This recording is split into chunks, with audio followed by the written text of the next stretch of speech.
السلام عليكم daawadayaal soo dhawaada waa muuqaal aan doonayno inaan ku eegno magaalada Hargeysa guud ahaan xaaladda iyo jawiga siduu yahay doorashadii ka bacdi iyo wax weeyaan dhismayaasha quruxda badan ee maalinta ka dambaysa magaalada kusoo kordhiya iyo wax weeyaan isbedelka ay ku talaabsanayso insha Allah waxaan doonayaa muuqaalkeena inaan ku eego dhinacyo kamid ah suuqa magaalada Hargeysa iyo gaar ahaan suuqa Waahaan insha Allah la socdo wanaagsan halkan hadda nagaga xiran tahay channelka uu soo gaadho subscribe saar si la like ba maasantiin maadaama doorashada ay nabad inoogu soo dhamaatay jawiguna aad iyo aad u degan yahay oo qurux badan yahay maasha Allah jawi rooban oo qurux badan ayaa maanta lagu jiraa waxa dhacday in ay maciishadii iyo wax weeyaan sixir bararkii faraha badnaa laga reestay oo doolarkuna uu hoos u dhaco inuu tago 9,400 shilin halku markii hore ku ahaa maalmihii doorashada 12,000 meelaha suuqa laga sarifayay laakiin imika waxa lagu sarifayaa 9,400 shilin lacag aad u badan baa u dhaxaysa xaddi aad u far badan ayaa u dhaxeeya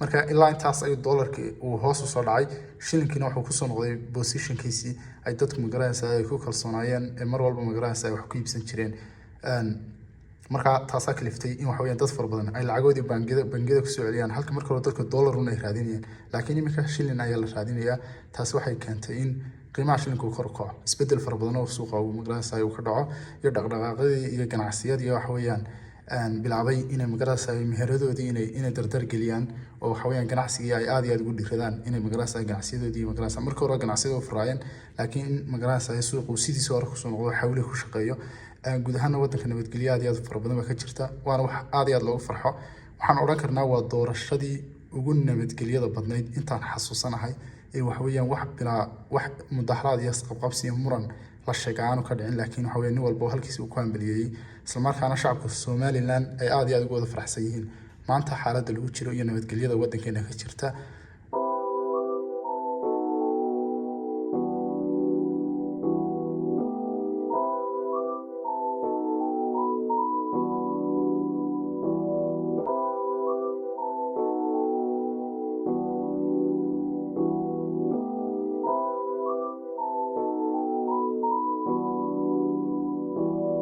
sida halkan ka aragtaan waa diyaaradii ama wax weeyaan taaladii diyaaradda oo lagu sameeyay nashqado qurux badan lagu xardhay nashqadahan oo ka turjumaya halgankii dalka loo soo maray iyo wax weeyaan dalkan meesha laga keenay marka waxaan arkay dad far badan oo wax weeyaan u mucaaraday qaab ah in qarankeeni uu burburay oo kale ama wax weeyaan qarankeeni uu tubti uu magaranayay madaxdii hore ay ku soo wadeen inuu ka leexday laakiin wax weeyaan mucaaradadu waqti bay leedahay waqtigeeda in la sugno waxa weeyaan madaxweynuhu wuxuu qaloociyeen wax weeyaan lagu mucaaradaya wixii uu toosiyana waa lagu taageeraya marka waxa la tahay inaan si yar oo fudud inaanu qarankani aanu kaga noqonayn wuxuu 34 sano ka hor u qaatay oo ah in uu qarankani uu noqdo qaran la ictiraafsan yahay adduunkana magaranaysa wadamada adduunka la aqoonsaday kamid ah daawadayaal diyaaradani wax weeyaan ama taaladani waa mid kamid ah xusuustaha ugu xusuusta badan ee wax weeyaan waddankan lagu xasuusto halgankii iyo magaranaysa dhibkii loo soo maray dalkani inuu noqdo dal gaar u taagan oo madax bannaan marka sidaas baad dee mar walba aad aaminsanaanaysaan inaanu qadiyadda Somaliland aan ahayn wax qof ka go'da ama wax weeyaan wax cid gaari ay leexsan karto laakiin wax ummadda ka dhaxaysa madaxweyne kasta oo waddanka soo marana wuxuu ku khasban yahay inuu si aan baqaado halgankii iyo hay'ankii loogu jiray ictiraaf raadinta iyo horumarka waddanka iyo inuu noqdo waddan kamid ah wadamada adduunka halkanna waxa ku yaala madxafkii weynaa ee wax weeyaan qaranka loo dhisay maasha Allah aad iyo aad buu qurux badan yahay waa Somaliland National Museum baa la dhahaa marka wax weeyaan waa museum weyn oo loogu talagalay in lagu kaydiyo xusuusaha dalka oo dhan lagu kaydiyo gaar ahaan waxyaalaha taariikhiga iyo dhacdooyinkii ugu cajiibsanaa ee waddankan uu soo maray boqolkii sano ugu dambeysay marka waddanku aad iyo aad nabad u yahay jawiguna uu kala degan yahay sidoo kale waxa jirta in shilinka Somaliland meel aad u sareysa uu marayay oo markii wax weeyaan loogu dhawaaqay doorashada lagu dhawaaqay Cabdiraxmaan Ciro loogu dhawaaqay isla markaana madaxweynaha Jamhuuriyadda Somaliland uu aqbalay ee uu hambaliyay madaxweynihii hore Muuse Biixi Cabdi ee imika talada sii haya waxa dhacday in doolarku uu aad hoos ugu soo dhaco oo uu tago 9,000 iyo wax la jira 9,000 iyo boqolaal inuu tago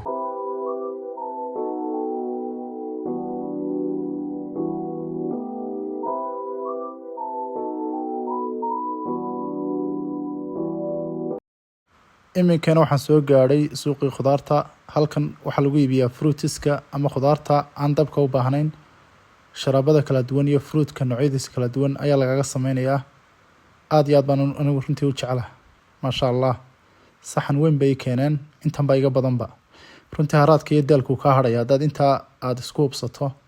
waxay ka kooban yihiin khudaar kala duwan oo nooc walba leh. marka insha allah intaa markaas marino ayaan suuqa Wahen ayaan horugeliyaa. muuqaalkan weli wuu sii soconayaa. channelkana hadduu kusoo gaadho subscribe saar, waa haddii aad nagu cusub tahay.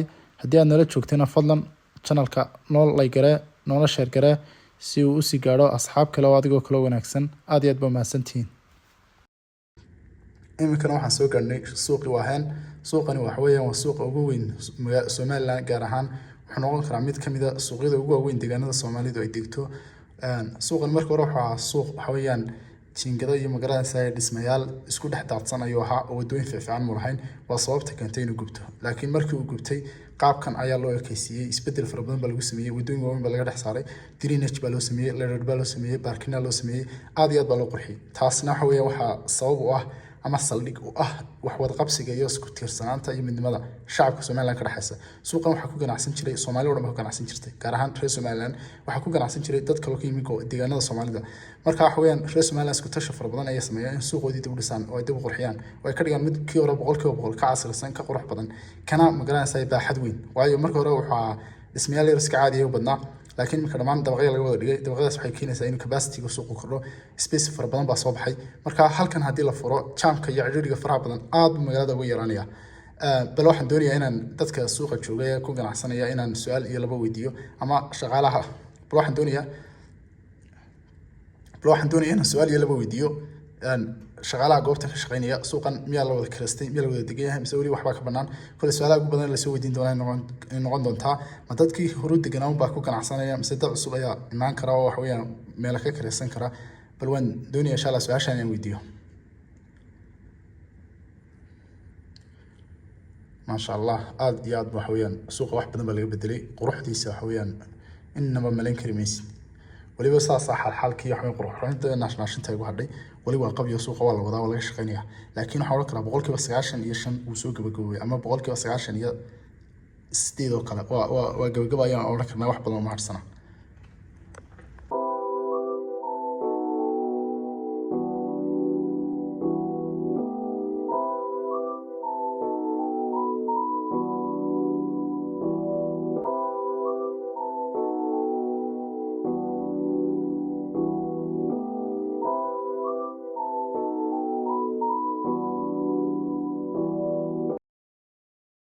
هاي سورو في عندها. وخيره. halkan maxaad ka qabanaysaa? mid shaqeynaysaa? may waxaan ka imanay suuqaas. hay marka saad u aragtaa dhismayaashan lagu soo kordhiyay. si fiican wallah. ma ku faraxsantii? insha allah khayr baa ku jirtay. magacaadiga? أنا محمد خضر. محمد خضر. أدينا؟ عمر. عمر. حيوا السلام عليكم. وميلان بفافيدا. هذا إمك وحنا نحمر يا سنتر كسوق Wahen. حوالي نسمع إحنا عندنا متك وين من عندنا. صدق أنا كدريميو وهي آد بو بالعرية هاي. عبر آد وين بو فرديا شو بعد وين والله شوي. runtii suuqan aan moodayay inuu gabagabo ku dhow yahay, aan qiyaasayay inuu si dhaqso ah u furmayo. waxaan dareemayaa suuqani in aan weli fari ka qodnayn oo wax weeyaan dhismayaasha qaarna ay socdaan, badankoodina ay dhamaadeen. malaha boqolaal dhisme ayaa halkan laga dhisay. runtii tiradoodu ma garanayo, laakiin ma odhan karo boqolaal bay gaadhaya, laakiin aad bay badan yihiin. halkan waa meesha electric baawarka laga maamulayo. meelo fara badan noocan oo kale ayaa loo sameeyey si electriga looga maamulo. marka wuxuu leeyahay meelihii biyo maraynaya drainage-ka ahaa iyo waxa weeyaan bulaacdi yaryara iyo waxa weeyaan wixii oo dhan baa loo sameeyey. waad aragtaan aad iyo aad buu suuqan u qurux badan iyo horumarsan yahay, laakiin weli waxaad moodaa inaan fari ka qodnayn. dhismayaasha qaarna ay bilow yihiin, qaarna waxa weeyaan dhamaadeen, laakiin wadooyinkii iyo laamiyadii badankoodii lama saarin. meelaha qaar waa la saaray oo waxa weeyaan laami iyo marmarba waa la dhigay. marka aad waxaa odhan karnaa suuqani waqti ayuu qaadanayaa inuu dhammaystirmo oo uu sii soconaya, laakiin wuxuu noqon doonaa suuq runtii haddaad dhex lugeyso waad ku daalaysaa intuu suu kala jiro iyo baaxadiisa. baa jirtay aan mar hore ku uri dadka ayaan weydiinayaa in waxa weeyaan suuqan uu leeyahay meelo laga kiraysan karo.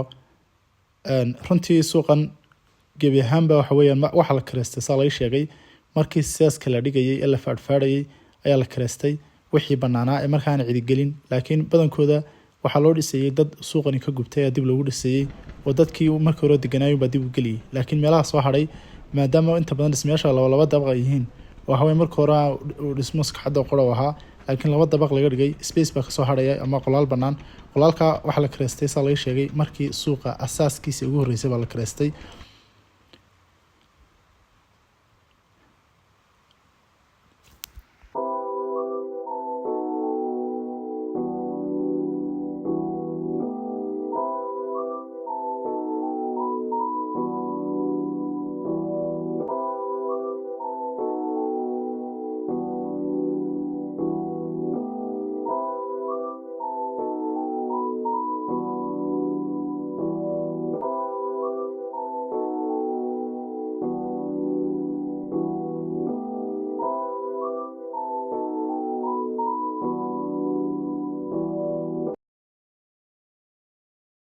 daawadayaal intaas ayaan kusoo gabagabeynayaa muuqaalkii aan idinka soo duwayay magaalada Hargeysa gaar ahaan suuqa Waaheen waa tan iyo muuqaal dambe oo xiiso leh muuqaalkan haddii kusoo gaadho subscribe saar like saar sina share garaa aad iyo aad waa mahadsantihiin dhammaantiin waxaad leeyahay maalinta idin wacnaato jimco wanaagsan